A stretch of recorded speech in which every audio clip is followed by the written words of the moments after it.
CG2 lunch, Haridwar hotel Godwin, green salad, butter milk, special for Hina group,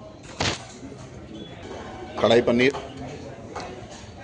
पालक, मलाई कोफ्ता, आलू गोभी मसाला, येलो दाल तड़का, प्लेन राइस, जीरा rice, vegetable in hot garlic, बटाटा vada, table service, दूधी गुजराती सब्जी।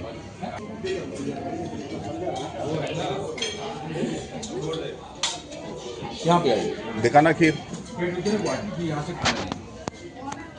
खीर।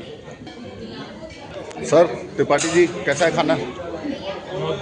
सही लग रहा है बिल्कुल। Yes sir. बढ़िया एकदम ठीक सर। કેવું છે જમવાનું? બરાબર મેડમ? ઓલરાઈટ. અત્યારે કેવું છે જમવાનું? બરાબર ગુજરાતી ટેસ્ટ સર?